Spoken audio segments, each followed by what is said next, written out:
Buenas y congeladas noches, bienvenidos a Horror Sapiens, yo soy Suspiria y estamos en el mes de febrero cumpliendo otro programa más relacionado con los hombres lobo.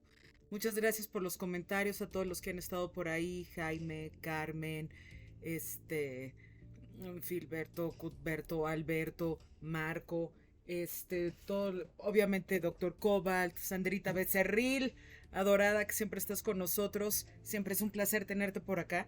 Y a todos los que se van sumando poco a poco, Marco, Alberto, te extrañé el otro día mucho, mucho, mucho, mucho. Siempre es grato hablar contigo. Qué buena conversación nos echamos ese día que estábamos viendo todo lo del espiritismo y las manifestaciones y las posesiones y todo. Fue un gran programa. ¿Quién más anda por aquí en el chat? Vamos a checar. A Boti Costello, hola, ¿cómo están? Alberto. Y los invisibles silenciosos, Javi, Maripaz, muchísimas gracias por andar por allá. Vamos a ver de quiénes son los cumpleaños de esta semana. Bueno, el 17 es el cumpleaños de Gustavo Adolfo Becker, que es híjole, Gustavo Adolfo Becker, el Becker. Un chavo talentosísimo. De él vamos a hablar en otro momento cuando hagamos la visita de todas esas leyendas clásicas más adelante en el año. Nos toca, por supuesto, hablar de Becker, del Monte de las Ánimas. Es un extraordinario relato. Mese Pérez, organista. En fin, hay muchas cosas de Becker por ahí. Excelente poeta también. Yo no concibo una adolescencia sin Gustavo Adolfo Becker. Honestamente, no tiene ningún sentido. Y el 20 va a ser cumpleaños de Richard Matheson, padre. Sí, haremos algo por Mate, no es que Matheson lo hizo todo. Extraordinario escritor, guionista. Decía, de hecho, Roger Corman, con quien trabajó en muchísimos programas, que si algo tenía Matheson es que el primer guión y el último guión eran prácticamente el mismo. O sea, no había prácticamente cambios dentro de todo lo que escribía de tan efectivo que resultaba el trabajo de Richard Matheson. Pues muy bien. Hasta ahí los cumpleaños terribles de esta semana. Y les recuerdo cómo va a estar el año para los que preguntaron el otro día a suspiria@horrorsapiens.com. En enero hablamos de espiritismo, posesiones, sectas, invocaciones, todo ese velo entre las dimensiones. Febrero estamos hablando de los hombres lobo, los lobos en la literatura. En marzo es, yo creo que el que les va a gustar más a todos los Lovecraftianos. Por supuesto vamos a hablar del festival y de todas estas. El festival es un cuento de Lovecraft. Para la gente que no está familiarizada con él, vamos a hablar del gran dios Pan, de Arthur Machen. Vamos a hablar también un poquito por ahí de Chambers, que me encanta y me fascina. En fin, Abril Brujas, Mayo Fantasmas y Casas Encantadas, que ahí es donde va a entrar nuestro queridísimo Becker. En junio, el lado B de los cuentos infantiles y las leyendas y todas estas historias que pensamos que son más inocentes, pero en realidad eso no es cierto. En julio, todo lo que viene siendo los asesinos. Agosto, los engendros, desde Dr. Jekyll y Mr. Hyde hasta otro tipo de entidades malignas. En septiembre, las criaturas mitológicas, las leyendas. En octubre, los vampiros. En noviembre, toda la parte de lo sobrenatural. Y en diciembre, las vueltas de tuerca de las historias tradicionales a la luz del horror. Entonces, así va a estar el año. Y hoy tenemos el tercer programa de lobos. En el primer programa hablamos de los lobos en la literatura antigua. Estuvimos hablando de Gilgamesh, hablamos de Beowulf, hablamos de los Bélitas romanos, las Lupercalias también, que de hecho las Lupercalias fueron, bueno, ayer, hoy, son los 2 días en los cuales solía celebrarse en Roma las Lupercalias, estas fiestas de los lobos que iban los ciudadanos romanos, habían unos elegidos entraban en la cueva donde presuntamente Rómulo y Remo habían sido amamantados y criados, etcétera. Y ahí ellos hacían un sacrificio de un macho cabrío y con las tripas y parte de las pieles del carnero sacrificado o del carnero, de la cabra sacrificada, llenas de sangre, salían corriendo desnudos, como los lobos que van desnudos, y con las tripas iban azotando a las mujeres que se ponían en fila en el caminito entre la cueva donde era la celebración hacia Roma. No llegaban hasta Roma, o sea, estamos hablando de kilómetros, estaban espaciaditas las chavas, pero las azotaban con estas tripas del macho cabrío ensangrentadas para provocar la fertilidad y demás. Es más complicada la celebración, pero no me la voy a volver a echar. No me la voy a volver a echar ahorita. Pero sí estuvimos hablando de eso. Hablamos de Petronio y del Satiricón. Hablamos de los vikingos. Hablamos de un montón. Déjenme, abro la lista de todo lo que hablamos entre la semana pasada y la anterior. O sea, porque sí, nos aventamos todo lo del el libro de Alexander Pluskowski de los lobos y la espesura en la Edad Media. Qué bueno es ese libro, sí, cómprenlo, cómprenlo, cómprenlo. Macarena, si estás por ahí, no puedes vivir sin ese libro el resto de tu vida. Necesitas, lo necesitas desesperadamente en tu vida. Y hablamos de los forajidos, de los lobos, hablamos de todos los grupos de soldados que usaban pieles de lobo y por qué, tanto en Europa como en América, de la obsesión de Eduardo I de Inglaterra por talar los bosques para alejar a los lobos de las comunidades, cómo estas prácticas de talar bosques se llevaron a muchos países de Europa y el único bosque sin talar terminaron siendo los mismísimos Cárpatos en Rumania. O sea, Conde Drácula, todo alrededor de por allá. Hablamos de las jaurías que seguían a los ejércitos en el medievo para devorar los cadáveres. De Beowulf, de la madre de Beowulf. Del videojuego de Wolf Among Us. De la serie de cómics Fables. De la madre de Grendel. De las mujeres lobo de esta época, de por qué Merlín sería un hombre lobo que pasaba ahí con los incubos y con los humanos y todas estas cosas, del poema Dicengrimus del siglo XII, de cómo se va transformando también esta figura del lobo, que Dicengrimus me encanta el nombre, que quiere decir el yelmo máscara de hierro, ¿no? Está increíble el nombre, de cómo va a ser transportado este lobo que usaban para los exempla en el medievo, en el román de Renard, donde ya se va a convertir en Isengrin y el zorro Renard le va a hacer una serie de cosas terribles. Hablamos de Geoffrey Chaucer, hablamos de Odo de Queritón, con el lobo se hace cargo de las ovejas y todas estas historias que están relacionadas con los lobos como la figura maligna que se quiere llevar las ovejas de Dios a otra parte y los quiere desaparecer y cómo lo pierden, todas los paralelismos que se estuvieron haciendo entre los sacerdotes y los lobos, ¿no? Y estos sacerdotes de aldea, estos monjes que pues descarrilaban a las ovejas, ¿no? Y precisamente de Odo de Queritón, la frase está increíble de: y así Cristo confía su rebaño a los curas para salvaguardarlos, pero ya muchos sacerdotes, por ejemplo depravado o negligencia, van destruyendo a sus ovejas.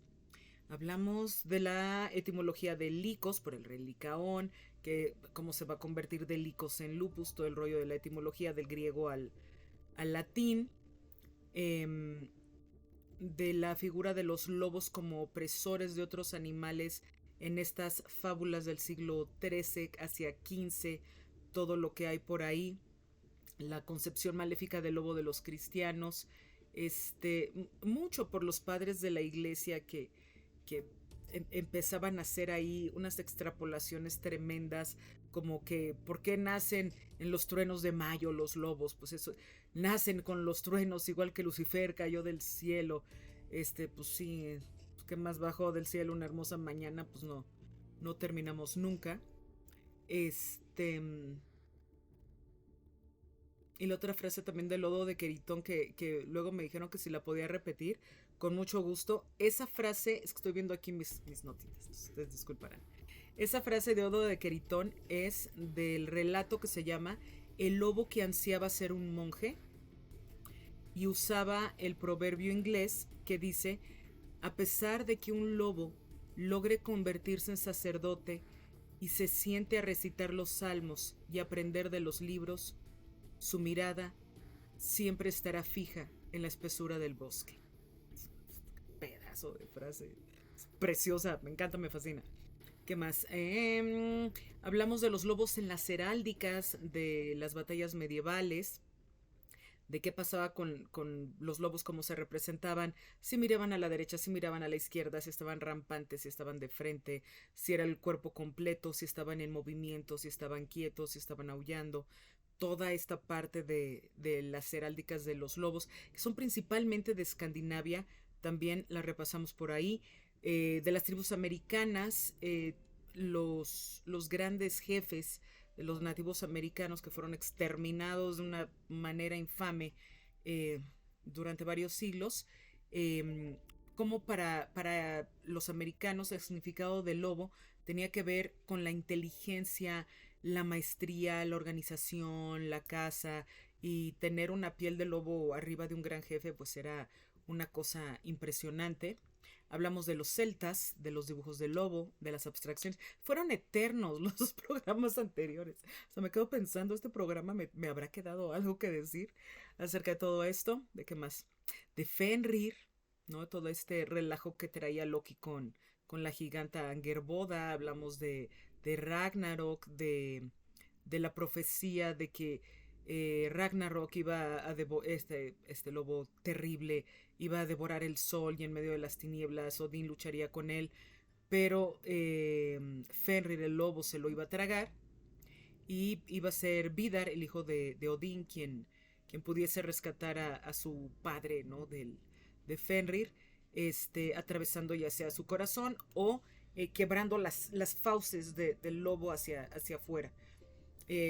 Toda esta encarnación de la otredad y de la oscuridad, más que de la maldad, de la oscuridad. Y sí hice mucho hincapié la semana pasada en todo esto, porque no es lo mismo una oscuridad que una maldad. O sea, hay cosas que tienen que ver con intención, hay cosas que son volitivas, hay cosas que son inherentes, y todo lo que se habló al respecto. Se habló también de los berserkers, qué pasa con este modo intenso de los vikingos. Hablamos de los brebajes que se hacían con beleño negro entre los vikingos, con beleño y con absenta entre los galos. Hablamos de la poción mágica de Asterix y Obelix, que sí existió. No se dio completa la receta, pero se dieron algunos de los ingredientes, de los conceptos de éxtasis en la batalla de los berserkers, de los rituales de transformación en hombres lobo, ya fuera por magia a través de hechizos, el ungüento que se ponían y encima la piel del lobo que tenía que ser cazado en tal fecha, de tal manera, con tal arma, de beber agua de lluvia de la pisada de un lobo, pero la luna llena se tenía que reflejar en la mirada. Cobalt ya llegó, hola Cobalt. De la transformación por don divino, por maldición, cuando te ataca un lobo, que vendría siendo la cuarta manera. Hablamos un poco acerca de las películas de la Universal y de todo este imaginario que quedó tan fijo en la mente de tantas personas a través de las películas del hombre lobo, en particular las de Lon Chaney Jr. Hablamos de la luna, de por qué es esta transformación en la luna llena, de las balas de plata, de que la licantropía pues, nunca se cura, prevalece de cómo se puede heredar, en fin. ¿Y qué más? Y también hubo algunas referencias a otro libro que también es muy bueno. Me gusta más el de Lupowski. Ya lo puedo pronunciar bien, ¿eh? Checaron, estoy practicando. El otro libro también de los hombres lobo y los lobos en general, las bestias en general, qué pasaba con los animales durante el medievo, se llama La bestia dentro y los animales en la Edad Media de Joyce Salisbury. Así como un poco como la canción de Peter Gabriel. Pues ya estamos por acá. Y vámonos con el horror de hoy, 15 de febrero. Saludos a Pablo. ¿Dónde anda Pablo Camacho? ¿Dónde está? Fanitic, ¿cómo estás? Miguelón y su hermano Santiago andan por ahí hoy o no andan por ahí hoy. Manifiéstense. Manifiéstense todos. Ok. Pues hoy hablamos de los lobos en los cuentos de hadas y en la literatura. Y ya se había hablado un poco aquí en el programa de cómo este miedo que a lo largo del medievo empieza a envolver y a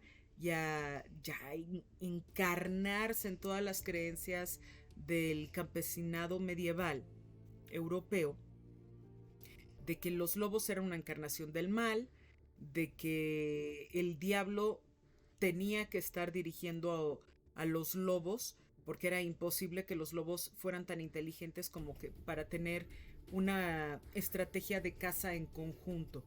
Entonces, eso, el que les brillaran los ojos en la oscuridad, su silencio, cómo a través de su pelaje lograban camuflajearse en la nieve, en los bosques, eh, todas estas cosas, la gente empieza realmente a preocuparse por lo que pudiera suceder con los lobos, que pudieran meterse en las ciudades, el pánico que les daba saber que los lobos ya habían probado carne humana al seguir a los ejércitos y comerse a los caídos, que no alcanzaban a ser recogidos durante la noche, pues los lobos hacían su festín, se llevaban a muchos de los muertos en batalla, que usualmente pues eran campesinos, gente no notable, los desperdiciables, los expendables, como les dicen en inglés, y los dejaban ahí para los lobos y los lobos empiezan a seguir a los ejércitos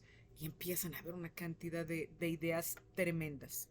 Además de que al ir talando los bosques a lo largo del periodo de Eduardo I y de muchísimos reyes en Europa, porque decían, si los lobos se ocultan en el bosque, entre menos bosque, menos lobos, o los aventamos cada vez más y más hacia la montaña, y al estar los lobos en la montaña, ya no van a ser causa ni problema ni peligro para nuestras poblaciones, que era la manera que tenían de contemplar el asunto de los lobos y de cómo se convierten en los malos de la película. Forzosamente van a ser perversos, forzosamente van a tener algún elemento siniestro, va a ser posible que algunos hombres hayan sido transformados en lobo y sean una raza de malditos, ¿no? Que se los quieren llevar. Sí, está padre, Alberto. Está muy padre el tema. Y con estas ideas del mal y de los lobos, es que van a ir apareciendo un montón de leyendas y de relatos que se van a quedar muy adentro del imaginario popular durante siglos. No es una modita, son siglos. Todo el mundo conoce la historia de Pedro y el Lobo. Algunos hasta en algún momento nos tocó escuchar a una orquesta haciendo la representación de la obra, de cómo este pastorcillo de nombre Pedro, pues era increíblemente bromista, le encantaba andar fregando a todo el mundo, y decía, él era pastor, Entonces decía, que viene el lobo, ¿no? Entonces la gente salía de sus casas con palos y terinches y todo para proteger el rebaño de Pedro y llegaba la gente toda acelerada y el Pedro se burlaba de ellos. Y otro día lo mismo, otro día lo mismo. Total, que cuando de verdad viene el lobo a comerse el rebaño de Pedro, pues la gente dice, este bromista, ¿no? Y dejan al pobrecito de Pedro sin rebaño. Muy conocida la historia, constantemente aparecen en los libros de texto infantiles de primaria como un consejo, ¿no? De no mentir. Y una cosa es hacer una broma, pero hay temas que no se tocan y todas las lecciones que, que se van dando alrededor de Pedro y el lobo. Otro de los relatos muy trascendentales ha sido el de los tres cochinitos. Que tenemos, que eran tres cochinitos, que cada uno representa una manera de ser. Uno de ellos es muy perezoso, el otro medianamente perezoso y el tercero es súper trabajador. El muy perezoso, cuando se van de la casa de mamá puerca a hacer sus vidas, hace su casa con pajita. Lo ve el lobo y el lobo sopla y resopla, tumba la casa de paja, el cochinito sale corriendo, el lobo pues va trotando alegremente detrás, que aunque los cerdos son bastante rápidos, los lobos lo son bastante más, hay lobos que van a 40 kilómetros por hora, es impresionante. Hay videos en YouTube que lo comprueban, pero bueno. Van corriendo detrás de los cochinitos el lobo, ve que llega a casa del cochinito número 2, que el que era medianamente trabajador, que hizo su casa de maderita, sopla y resopla, tumba la casa, ahí van los dos, el lobo ya muerto de risa viendo todo lo que le va a alcanzar para hacer carnitas hasta el fin de la eternidad. Llegan a casa del cochinito número 3, que era bien chambeador, que hizo su casa de ladrillo. El lobo sopla y resopla, no puede hacer nada, quiere entrar por la chimenea, pero el cochinito ingeniero es súper listo y ya prendió el fuego, entonces cuando cae el lobo, pues se quema la colita y se acaba el cuento. En algunos cae el lobo en un caldero y lo hierven y no se sabe qué le hacen al pobrecito del lobo. Pero en fin, la imagen de ese lobo, de los tres cochinitos, de una fuerza tremenda. Y es un cuento en el que el simbolismo apunta a otras cosas. Está muy relacionado con los exempla, los cuentos ejemplares del medievo que platicaba yo la vez pasada. Porque el, el personaje del lobo está cumpliendo una misión y cada uno de los cochinitos es un símbolo, ¿no? Es que si haces mal las cosas lo puedes perder todo cuando venga una inclemencia que podría ser los soplidos del lobo o la maldad de alguien te pueda tumbar el hogar, ¿no? Entonces, esta fuerza bizarra del mal, que hombre, el lobo se pudo haber comido al primer cochinito y luego buscar al segundo y comerse el segundo. Y luego en el tercero, pues ya no se me antoja porque me comí dos cochinitos, ¿no? Pero el símbolo detrás. Del símbolo detrás también, que comentaba precisamente con Pablo Camacho el otro día, la historia de la Caperucita, que es muy interesante todo este concepto de no vayas a desobedecer y que tiene que ver con muchos registros de alcaldías, el más antiguo posiblemente del siglo XII o XIII, en los cuales era relativamente común que las chavitas desaparecieran y aparecieran después muertas tras un ataque brutal de un lobo.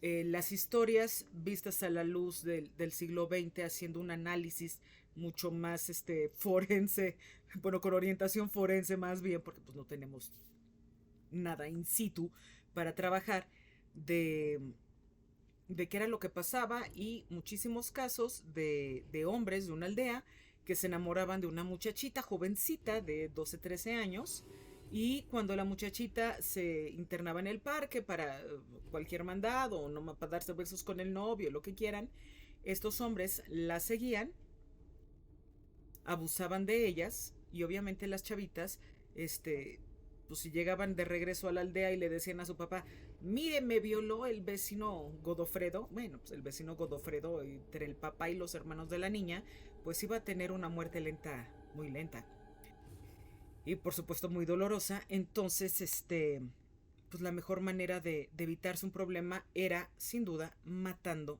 a las chavitas.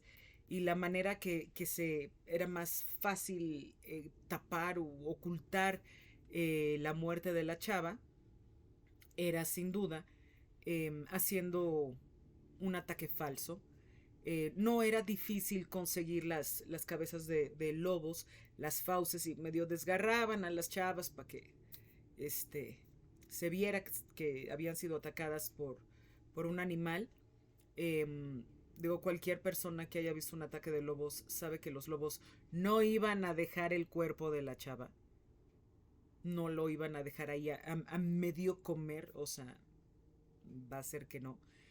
Las internaban en la espesura, eso sí, para que las fieras, aves de rapiña, etcétera, dejaran lo más desgastado el cuerpo posible para que cuando llegaran y se encontrara a alguien el cadáver de la muchachita no hubiera mayor cosa que descubrirle fuera de que los animales habían comido de la chava, ¿no? Pero esa es otra historia que tiene que ver más con lo real. Ahora, el mito de la Caperucita, en el cual, el mito, el cuento de la Caperucita, en el cual esta niña tiene la encomienda de llevarle la merienda a su abuelita, la mamá le dice que no hable con nadie, va la niña por el bosque, se le aparece. No, Alberto, ahorita te cuento del método para crear más lobos. Termino con la Caperucita y me regreso por ahí. Es que sí se tiene la creencia de que es por mordida, pero funciona un poquito diferente. ¿Qué estaba yo? Así la Caperucita. Va la niña por el bosque, sale el lobo, ella conversa con el lobo. Y uno dice, ¿pero qué no tenía que quedarse la niña sin hablar con extraños? A ver, si la niña es lo suficientemente obediente para llevarle la cena a la abuelita, pues no es que el lobo fuera extraño, ella conocía al lobo. El lobo era alguien que ella conocía, el lobo era alguien en quien ella confiaba, en quien ella trataba con cierta, eh, con cierta cercanía, y pensándolo así, pues resulta cada vez más difícil la historia. Y lo que les decía y comentaba, o sea, ¿por qué en la historia de la Caperucita, cuando llega a casa de la abuela, está el lobo metido en la cama? ¿Por qué está el lobo en la cama? ¿Y por qué están tan grandes las orejitas del lobo? ¿No? Entre otras cosas. ¿Qué hace el lobo en la cama? ¿Por qué no está el lobo en la cocina preparando el horno, hirviendo zanahorias ahí con romero, algo para sazonar a la Caperucita? ¿Por qué la espera en la cama? ¿No? ¿Qué es lo que realmente está pasando ahí? ¿Cuál es la referencia y por qué es roja la capa de la niña? ¿No? Rojo, que tiene que ver ya con un elemento de pasión, que tiene que ver con un elemento menstrual, que tiene que ver con un elemento de una chava ya fértil, ya deseable en ese sentido. Y mi teoría de que el leñador traía onda con la abuelita de Caperucita, y por eso cuando la niña grita por socorro, el leñador que está cerca pues llega y se encarga del lobo, ¿no? Pues, esas son mis dos teorías de la Caperucita. Ahora sí, rápido. Para hacer más lobos, Alberto, por maldición, que se maldiga que todos los hombres de una familia o todas las mujeres de una familia van a padecer de la licantropía y van a estar ahí metidos. Ese es uno. Otro, cuando hay un ataque de hombre lobo en el cual obviamente no se mata al otro. Entonces pasaría un poco por la saliva del lobo una especie de bacteria que tomaría posesión de celular, DNA, de ADN, perdón, pienso en, pienso en los dos, y acabaría de alguna manera contaminando a la persona.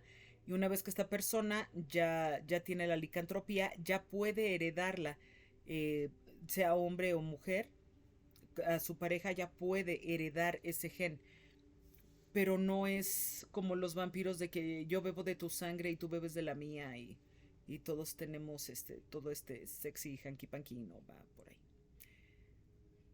Viene siendo de esa manera. Si hay una mordida como los vampiros, o sea, tu teoría no está no está errónea desde ese punto de vista, pero es diferente la transmisión. Y los superfans de los hombres globo dicen es que tiene que ser a través de la saliva que se genere este tipo de cambio. Muy bien. Otros cuentos espeluznantes de lobos. Hay uno que se llama El lobo y los siete cabritos. Cuando yo era niña, me compraron un disquito de 45 con el cuento y el miedo que he pasado yo con esa narración del disquito, porque decían, ay, discos de cuentos, ¿no? Y me gustaban los de Disney, ahí que hacían la, la, la campanita, hacía con su varita un gesto y sonaba un arpa y tú sabías que en ese momento tenías que cambiar la hojita y demás. Y había muchos cuentos infantiles en disco, muchísimos. Estamos hablando del Pleistoceno superior, o sea, la década de los 70, ¿no? 60, 70 es cuando hay un boom de los discos de 45, que eran los discos chiquitos. Los grandes, los LPs eran de 33, los chiquitos eran de 45 revoluciones por minuto. Y ahí fue donde escuché yo por primera vez el cuento del lobo y los siete cabritos, que es espeluznante. Y hay una versión de Masha y el oso. Es una gran caricatura. O sea, cuando no tenga nada que ver, pongan Masha y el oso y van a conocer una historia interesante. Y el cuento se trata de que esta mamá cabra les dice a los siete cabritos que ella va a ir a trabajar y hacer todas sus cosas, que no le vayan a abrir a nadie. La casa de las cabritas no tiene ventanas, tiene nada más un agujerito, para ver para afuera, ¿no? Un agujero en el que cabe una pata. Entonces dice mamá cabra, voy a ir a trabajar y cuando regrese, ustedes se encierran, cuando regrese voy a meter mi patita por el agujero, van a ver mi patita blanca, me van a abrir y ya entro y ya me quedo con ustedes. Y los cabritos dicen, sí, como no, mamá, con mucho gusto. Se quedan los cabritos solos, el lobo trata de entrar, imita la voz de la borrega, los cabritos así como que no le creen mucho, le piden al lobo que meta la pata. Cuando mete la pata el lobo, pues obviamente pues no es alba como la de su madre, entonces pues le dan un trancazo en la pata y el lobo dice, es que ¿cómo le hago para que me crean? Consigue harina, mete la pata en harina, le queda la patita blanquita blanquita, se espera que empiece a anochecer, que los cabritos no ven tan bien, imita la voz de la cabra, mete la pata, los cabritos piensan que si es la mamá, abren la puerta y el lobo se les abalanza, ¿no? Y es pues, los berridos de los cabritos a mí me atormentaron durante meses en el maldito disco. Pero pues estaba yo chiquita, tendría 6 7 años cuando lo oí. Pero sí es muy impresionante, ¿no? De cómo guardarte en tu casa de los ataques de afuera. Y el relato de los siete cabritos es un relato español, pero es viejo, viejo, viejo, viejo, debe tener lo menos 100 años. Este, de cómo protegerte en el hogar de los ataques de alguien más, de todo lo que tienes que hacer para estar seguro adentro de tu casa. Entonces esa parte sí resulta bastante intensa. Hay una historia más o menos parecida, asiática, que es la de Lon Pop Pop, así Pop Pop, uh-huh. este, que en la cual es tipo Caperucita, pero el lobo visita la casa en vez de que agarre a la Caperucita afuera. Y están los niños adentro de la casa y el lobo los corretea y los niños tienen que buscar la manera de salvarse del lobo. El final no es grato tampoco, igual que el de los siete cabritos. De hecho, son bastante paralelas las historias y va por ahí. Entonces yo creo que esta idea de la amenaza del lobo es porque en los cuentos infantiles vemos que el lobo es más inteligente que uno, más rápido que uno, y lleno de recursos, ¿no? Que te pueden atacar, ¿no? Como estos abusivos que veíamos en los cuentos de Odo de Queritón, que al ser ellos, y de Marie de France también, que al ser ellos con poder y con recursos, etcétera, pues pueden llegar a atacar y despojar de sus bienes, de su vida, de su dignidad, de lo que sea, o convertirlos en una especie de esclavos permanentes durante muchísimo tiempo, ¿no? Entonces, el tener precaución con toda esta figura de lobo va por ahí. Eh, en cuanto a los cuentos de hadas, hay dos que tres más por ahí. Los rusos también tienen unas historias impresionantes, eh, tanto por el contenido como por lo rebuscadas que pueden hacer. Está hay un cuento de la fiesta de San Andrés, que se juntan las muchachas a un baile y dentro de los que bailan pues hay uno que es el diablo y cómo empiezan a enroscar a la chava. Y se complican de unas maneras muy extrañas los relatos, de Baba Yaga, de los lobos que atacan, en fin, hay muchas cosas interesantes de la literatura rusa, pero también hay que tomar en cuenta que muchos de estos relatos de los rusos son así de obtusos y de complicados porque eran relatos para pasar el invierno, ¿no? Y un invierno de Rusia encerrado con la nieve, pues sí tiene que ser bastante extensito. Muy bien. De otros libros que tienen que ver con literatura y con los lobos y demás, la variedad es infinita. Hay muchísimos libros de naturaleza donde hablan acerca del lobo, de sus diferentes razas, de sus especies. Hay calendarios de lobos, videos al respecto. Está el famosísimo Wolfman, ¿no? Que le enseña a aullar a un cachorrito. Buscan el video Wolfgang, Wolfman, así, hombre, lobo, pero bueno, lobo, hombre, Wolfman, este, teaches cub how to howl, y le empieza a enseñar a un cachorro de lobo perdido cómo aullar el cuate. Ese tipo es un zoólogo divino. Y obviamente las historias de reforestación a través de las nuevas bandadas de lobos que hay por ahí. Entonces todo lo que es no ficción de lobos es muy interesante para los amantes de los animales, en general. No hace falta que tenga uno una cosa así de zoólogo, de biólogo por ahí para disfrutarlo. Es muy interesante todos esos relatos, pero también están los relatos de manera simbólica. Hay un libro que se llama Mujeres que corren con lobos, de Clarisa Pincola. Ahora, déjenme beber agua. Ese libro, saludos María Emilia, Princesa Fujur. Ese libro de Clarisa Pincola tiene que ver con la parte salvaje, animal, más cercana a la naturaleza, al lado no civilizado, más corporal de las mujeres, y manejan varios aspectos, manejan religiones, manejan diosas, etcétera. Don Cristóbal, Don Cristóbal Sensei, profesor, diría que pues es un libro de cultura Sanborns, ¿no? En el cual no hay nada trascendente y que es pura, este, puro desiderando New Age.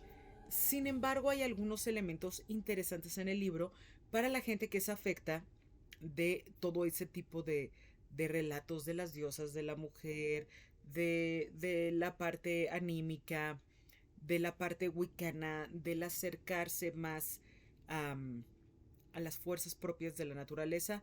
La gente que anda por ahí, este, pues está bien. Saludos, el Tonita. ¿Quién más está? Tona. Tonatiu, ¿estás acá? No me digas que estás acá, Tonatiu.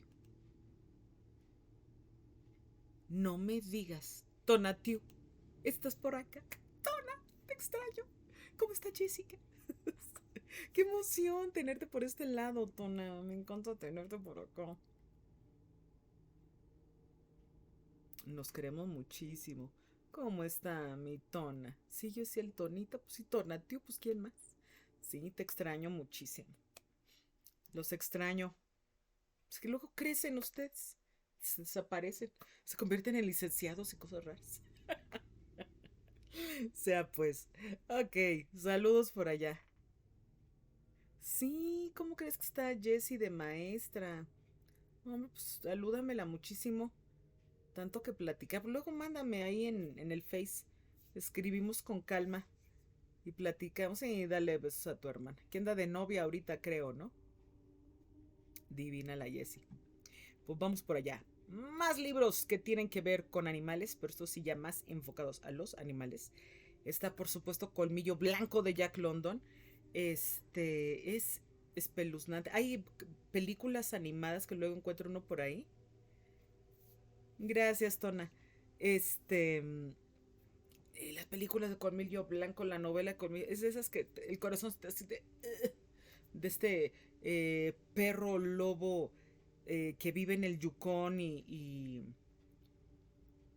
el pobre perro pues lo agarran para las peleas, lo ponen a pelear y todo el rollo y no, es uno que ama los animales, es muy difícil de leer. Los cuentos de Jack London son muy buenos, están todos en el Yukon porque ahí es donde hace las cosas. En alguna ocasión en Horror Sapiens habíamos leído, de hecho, prender una hoguera. Es, es también una brutalidad de cuento. Es otro tipo de horror Jack London, pero sí es increíble. De mexicanos también hay varios. Bueno, tenemos al Lobo Porcayo, que no escribe tanto de lobos, pero amamos a Gerardo Lobo Porcayo. Pero de ese mismo bloque, no sé cómo llamarlos, hay, por acá tengo un par de libros interesantes. Voy a leer de acá. De Beth ya habíamos leído, el año pasado leí El llanto de los niños muertos. Este es el libro de Beth. Y Bernardo Fernández, ese es el título que le da nombre al volumen. Es un cuento de una niña que está maldita porque tiene un gen en el cual en cualquier momento se puede convertir en una mujer loba. Entonces, vive en una hacienda, la abuela es una maldita, que la odia y la detesta, y está entre los hombres del pueblo el maligno, ¿no? Que la está acechando y está esperando a que empiece ella su etapa fértil y tenga su primera menstruación para apoderarse de ella, ¿no? El maligno se quiere apoderar de esta niña maldita. Es un relato enorme. Y el mejor escritor vivo que tiene este país, José Luis Zárate, llevo 20 años diciéndolo y lo seguiré diciendo. El segundo mejor es Alberto Chimal, quien también tiene por ahí algunos relatos interesantes y que siempre le han hecho a Zárate unas portadas espeluznantes. Ya los últimos años ya lo quieren un poquito más, pero es que sí, las portadas que les hacen a los libros, no les hacen justicia. El de Shanto Novelucha Libre qué buena portada. Bueno, de Editorial Lectorum, colección Marea Alta. Este libro de Hiperia tiene uno de mis relatos favoritos de lobos de toda la vida. Es un relato chiquitito que se los voy a leer. Es súper chiquito, pero es una cosa hermosísima. Cuando andaba yo ofreciendo mi programa de Horror Sapiens, que nadie lo quería, hace muchísimos años, siempre, bueno, en mi grabación tenía este cuento que yo me rehúso a dejarlo morir. Y dice así: Lobos, de José Luis Zárate. Los lobos llegaron al anochecer, parte de las sombras. Al principio creímos que era niebla la que bajaba de las montañas. Era imposible creer que fueran miles de cuerpos blancos, millones de seres deslizándose sobre la nieve. Su voz nos convenció de su existencia, los aullidos largos y tristes, los ocasionales gruñidos y peleas entre ellos. Nunca habíamos visto tantos. Es imposible una multitud tal en estas tierras. Los lobos a los que estamos acostumbrados son feroces animales solitarios, siempre sigilosos. Nunca les hemos visto caminar tan decididamente hacia una aldea. Ellos huyen de los hombres no por temor. Su naturaleza les exige que siempre se oculten. Todos los carnívoros son furtivos. De vez en cuando llevan una oveja, un ciervo, algún niño dejado para ese fin en el bosque que nos rodea.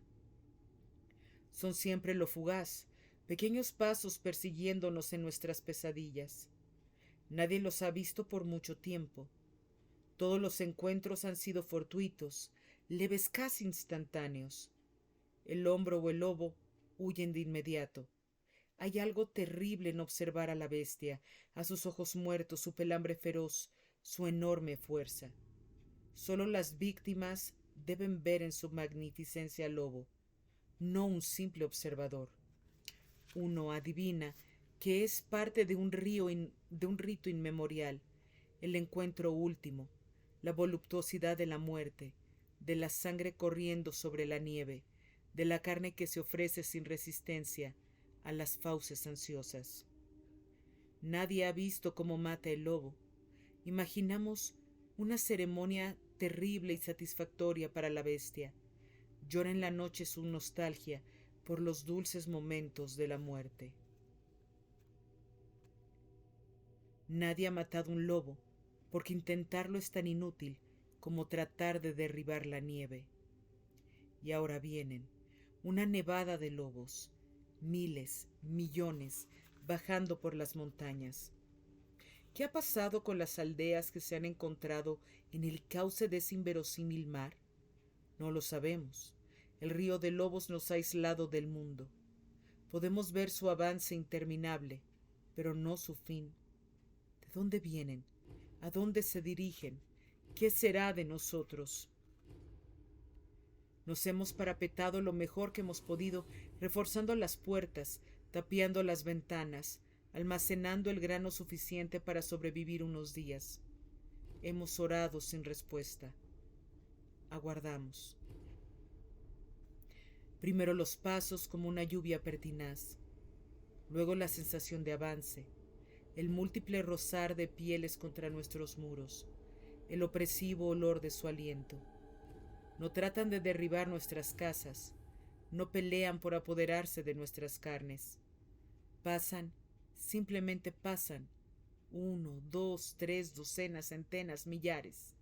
Estamos en medio de una corriente viva, ocasionalmente rota por alguna débil pelea. Nada más. El río corre sin detenerse. Hemos abierto las ventanas y ningún lobo se ha abalanzado sobre nuestras gargantas.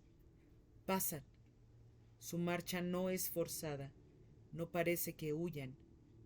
Caminan como si fuera natural que millones de lobos pasen junto a los humanos. Han transcurrido días y el ritmo no decrece. El cauce no se ha terminado. En las noches seguimos oyendo sus pasos. Su aroma ha impregnado todas las cosas. Nos hemos descubierto a veces gruñéndonos, atraídos por el avance. ¿A dónde irán? ¿Qué les espera en su destino? En la oscuridad salimos a observarlos, envidiando su fuerza, su determinación, sintiéndonos parte ya de la corriente. Soñamos con sangre fresca, con bosques infinitos que nos pertenecen, con ver el mundo a través de ojos bestiales. Esta mañana me he visto en el espejo y no me reconozco. Puedo estar soñando o no. Las puertas de los vecinos se han abierto y he visto cómo más lobos se unen a la corriente. Por eso es infinita, porque todo lo que toca, todo lo que seduce, todo aquello que observa, se convierte en lobo. No he visto más animales del bosque, nada vivo aparte de los lobos. Miro la luna brillante y obscena sobre nuestras cabezas. Quiero gritarle, desgarrar su carne luminosa. Quiero seguir a la manada. Lobos, José Luis Zárate. Liana Zárate, es increíble. Ya Sandra Becerril, que ya llegó. Sandra Becerril, ¿cómo estás? Ya tiré algo por acá, luego levanto mi bolígrafo. Muy bien. Pues hasta aquí la parte expositoria de Horror Sapiens referente a los lobos en los cuentos de hadas y la literatura. De lo contemporáneo, pues los mejores mexicanos que he visto de cuentos de lobos, ya les decía, José Luis Zárate, con Lobos en su antología Hiperia, y de Bernardo Fernández Beff, El llanto de los niños muertos, librazo, cuentazo del siempre amadísimo Beff. ¿Algún comentario por ahí?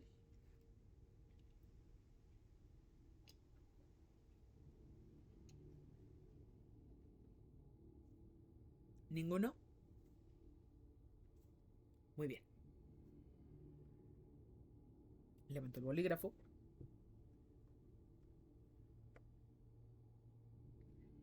Ok, lo ponemos a salvo en la mesa del escritorio. Hola, doctor Cobalt. ¿Cómo estás? Alberto. Sí, está increíble lo de Zárate. De la corriente de lobos se empiezan a convertir todos en lobos. Pues algo así como... Porque esa parte tiene muchos años, este texto de Zárate. ¿De qué año es? Del 99, primera edición, mayo de 1999. Por Lectorum. Impreso y encuadernado en México. Sí, no, Zárate es increíble. Y La Ruta del Hielo y la Sal, yo insisto, es el mejor relato de vampiros escrito en español. De hecho, ya está traducido al francés. La Ruta del Hielo y la Sal. Y ha sido arreglado. Platicando con Zárate, el otro día comentaba, ¿no? Que se tuvo que adecuar la historia porque pues las nuevas generaciones pues, les resultaba ya muy vieja la historia.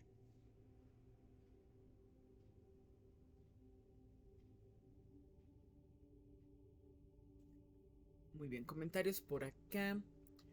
A ver a quién más tengo. Ok, ¿cómo el del Tona, Fanitic? Ok, ahí estamos. Muy bien. A todos los rezagados que luego tardan un poquito en ver el programa, que no pueden en la mera hora, pero que luego se conectan y ven la retransmisión en Twitch. Les recuerdo que siempre pueden preguntar suspiria@horrorsapiens.com. La literatura no tiene edad. Sí y no. Yo coincido contigo que no tiene edad, pero los lectores sí. Y los lectores contemporáneos no están acostumbrados a leer relatos tan largos, ¿eh? Ya está muy hecha a pensar en tweets la mente de mucha gente muy joven, y es un problema porque seguir un razonamiento lógico de más de 30 premisas se vuelven locos. O sea, yo trabajo en eso, Yo trabajo con chavos y sí les cuesta muchísimo.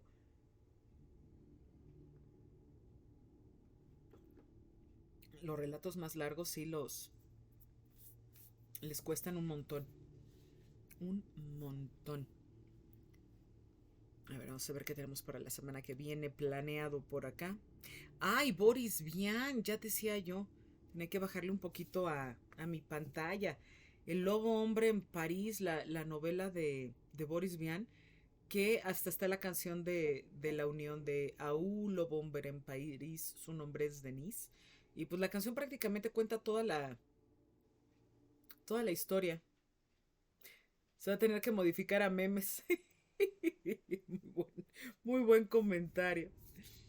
Pero sí, el libro de Boris Vian, ¿cómo lo fui a dejar yo ahí abandonado ese libro de Boris Vian?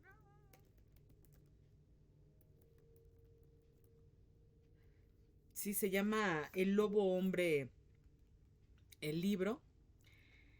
Y este es curiosa la historia, porque por un lado está la onda del mago de Siam, que iba a ser un hombre lobo, y por otro lado está la historia de Denise, que es un lobo, este, que al morder al mago se convierte en hombre, entonces es una historia un poco al revés, este, pero sí vale la pena echarle un ojito.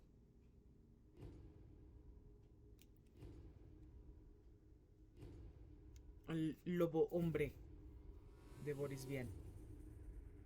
Semana que viene, ¿qué va a haber la semana que viene? Semana que viene va a ser el hombre lobo en las canciones, en las películas y en los programas de televisión. Vamos a hablar pues más de una vez vamos a hablar del Teen Wolf. Es horrible, brínquenselo. ya, ya no hay nada más que decirlo. Ni con el Michael Landon ni con el Michael J. Fox. O sea, olvídense, el del Teen Wolf es espeluznante. Pero estas historias de hombres lobo que rayan algunas en la comedia, otras rayan en la tragedia, eso va a ser el tema del programa de la semana que viene. También acá en martes a partir de las 9:15 de la noche, que es el nuevo horario que tenemos. Porque los viernes, sí, ya estábamos todos hechos pedazos. Y ahora que ya está la gente empezando a salir, pues yo me imagino que la compañía de la pandemia los viernes pues estaba suave, pero ahora que la gente ya puede salir prefiere estar afuera que estar adentro de su casa escuchando el programa. Entonces dejémoslo por ahí sin malos sentimientos. Hagámoslo. Hagamos un programa el próximo martes que tiene que ver con todos estos.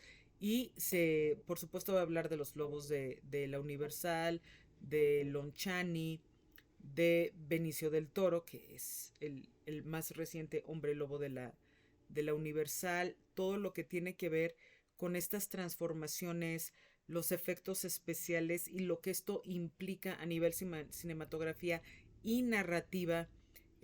Por supuesto, el lobo americano en Londres, y el video de Thriller de Michael Jackson, por supuesto que también lo vamos a comentar, porque sí fue muy importante en su momento hacer ese video.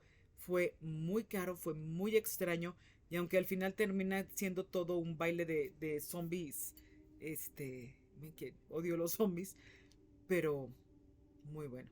Y sí veo Walking Dead, aunque odio los zombies, pero Walking Dead es por culpa de Rodrigo. Este, la culpa de todo lo tiene Rodrigo. No, de los Walking Dead nada más, porque se me insistió. Y cuando me insisten que haga algo, que vea una serie, siempre veo 3 capítulos. Porque en el primero pues pone la baraja de qué va a pasar. En el segundo empieza a desarrollarse la trama y en el tercero como que empieza a cuajar el flan. Entonces, si después de 3 capítulos no me atrapa, Pero el problema es que sí, me atrapa ya me quedo ahí. Pues ya me quedé con Ertugrul, 400 capítulos y cacho. Vean Ertugrul, qué buena serie. Serie turca sobre el papá de Osman, el gran jefe del Imperio Otomano. Gran historia. Muy bien. ¿Sugerencias? ¿Algo más por ahí, jóvenes? Nada, nada. Sea pues ha sido un placer estar con ustedes por acá. Nos vemos el próximo martes a las 9 de la noche para hablar ya con el último programa de Hombres Lobo de del mes de febrero. Para los que se conectaron un poquito más tarde. Todo lo contrario de que, Alberto, me perdí. Apenas estoy viendo tu mensaje. Si puedes abundar un poquito más para que vea yo a qué te estaba refiriendo, porque como que me perdí del todo lo contrario. Estaba yo buscando otra cosa y de repente vi, ¡ay! Me escribió y no te caché en el vuelo. Marzo, ritos antiguos. Vamos a ver todo lo de Lovecraft, lo de Machen, todo el círculo de Lovecraft va por ahí. Vamos a hablar también un poquito de las sesiones del ocultismo, porque en abril son todos los relatos de las brujas, porque se cierra el 30 de abril con la noche de Walpurgis y que es el aquelarre total. Sí, casas antiguas y haciendas. Gracias a ti, Alberto, que andas acá acompañándonos. ¿Dónde anda Marco, Maritza? ¿Dónde están? Los extraño. Cuando no sé de ustedes. Ok, entonces, marzo, ritos antiguos. Abril, brujas. Mayo, fantasmas y casas encantadas. Junio, cuentos infantiles. Julio, asesinos. Agosto, engendros. Septiembre, criaturas mitológicas y de leyenda. Octubre, vampiros. Noviembre, sobrenatural. Y diciembre, la vuelta de tuerca de todos los relatos anteriores. Pues muy bien, lean a José Luis Zárate, lean muchísimo acerca de vampiros, acérquense al Lobo Hombre de Boris Vian y nos vemos el martes a las 9:15 de la noche, hora de la Ciudad de México, transmitiendo desde la Ciudad de la Lluvia, donde hace muchísimo frío y muchísima lluvia, y por eso traigo mi gorro de la chispeada que me tocó, tratando de contener el frizz mortal propio de la lluvia. Dulces pesadillas a todos. Esto fue Horror Sapiens y hasta luego a Boticolstelo, Alberto, Dr. Cobal, El Tona, Fanny Tic, Sandra, Alessandra y todos los que andan por allá. ¡Tona! Ay, qué gusto verte. Qué bueno que aceptaste la invitación de darte la vuelta. Perfecto. Nos vemos el próximo martes. Chao, chao. Yo también amo a Jessie.